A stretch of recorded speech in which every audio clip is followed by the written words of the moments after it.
Hey guys, today we are learning about the history of beards. So Charles Darwin wrote in his book, The Descent of Man, that way back in the day, before we could even read or write, that beards had a very large part in the natural selection of mates.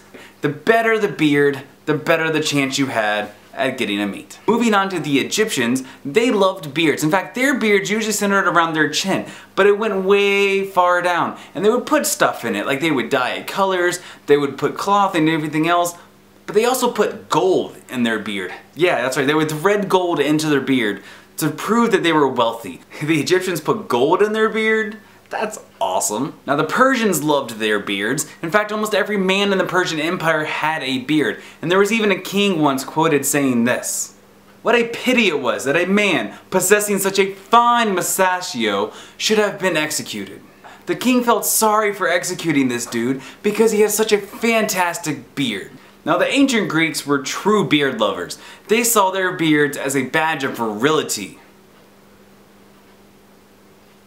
And the Spartans even took it a step further than that. If they viewed you as cowardly, they would shave off part of your beard, and they would not allow you to shave off the rest of it, so you had to have a partial beard. Now if you didn't have a beard, they would just chop off your head. Or they would just kick you down a giant pit screaming, "This is Sparta." Moving on just a little bit in history, Alexander the Great was the first person to really bring clean shavenness to the forefront.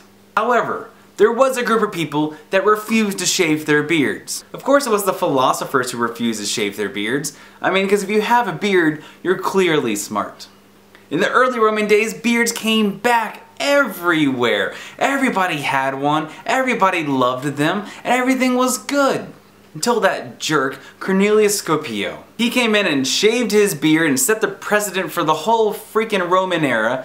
Even philosophers couldn't really get away from it. There were only two times that men grew beards in the Roman time period. One was for mourning, and then when they were done mourning they would cut it all off, and then it was for acting. So if you were acting, you're usually playing gods if you had a beard, which was kind of funny considering that their gods all had beards pretty much. There was very few clean-shaven gods, but yet the people did not.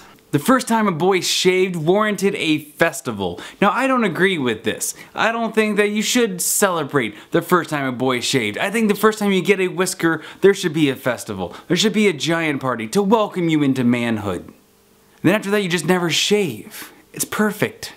But do not worry, beards did make a comeback. In fact, in the Celtic era, beards were a show of manhood, especially in Ireland. And if you did not have a beard, you were not considered a man. In the Middle Ages, beards were everywhere. In fact, if a knight had a beard, he was shown to be virtuous, courageous, and honorable. Now then you get to the Renaissance, where essentially beards die out for a couple hundred years. It's a sad, sad day for beard lovers around the world. And essentially the only people that had beards at those times were the rebellious nature people, and then some of the French and the English.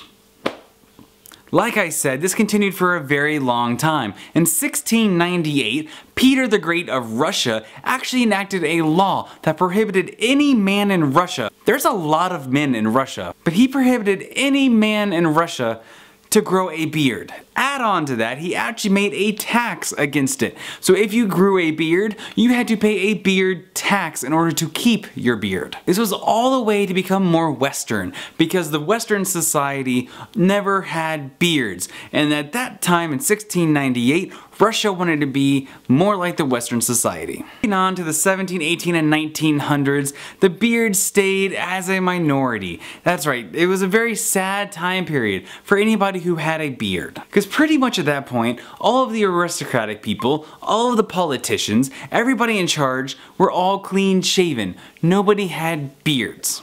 Moving on to the late 19th century, 1861 to be exact, Abraham Lincoln was a pioneer of the beard. From 1861 to 1909, every single president for almost 50 years either had a beard or some kind of mustache. That's right, old Abe Lincoln started a beard of epicosity trend for almost 50 years in the White House.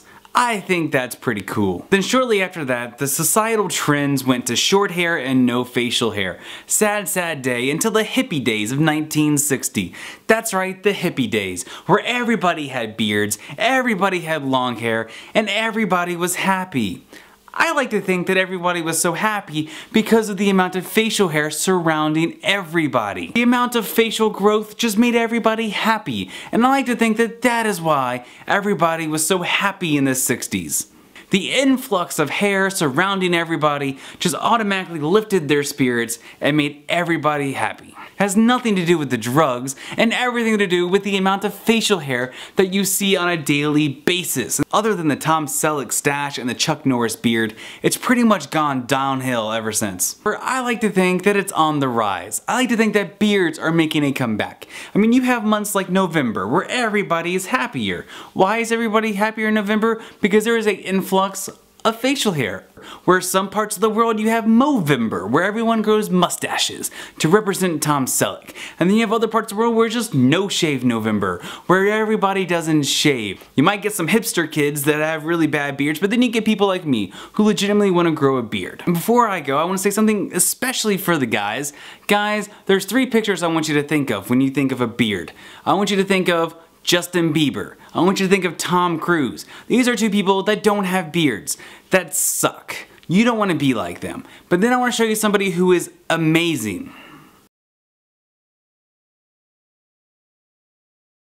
Yeah, Robin Williams with his beard of epicosity. You can't beat that. As a closing remark, I truly believe that behind every close-shaven man, there is a beard screaming to get out. So please, guys, grow a beard. Just try it at least once. And if you can't grow a beard, I am very sorry, but encourage somebody who can to grow a beard. Until then, I'll see you later.